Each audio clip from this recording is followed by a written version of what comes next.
শ্রীকৃষ্ণ বলেন, সংসার শুধু রক্তমাংসে গড়া দুটি শরীরের কিংবা কোনো জাতপাত উঁচু নিচু ভেদাভেদের উপর নির্ভর করে না।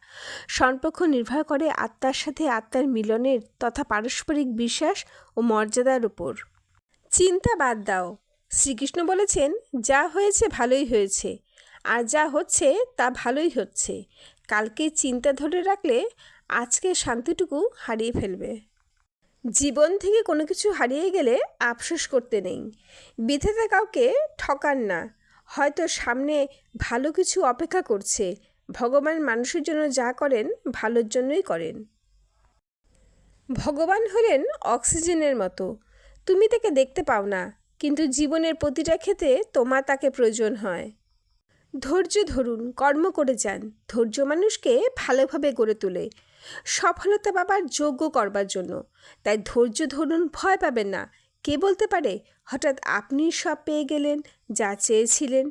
মনে রাখবেন, ঈশ্বর আমাদের সব সময় পরীক্ষা নেয়।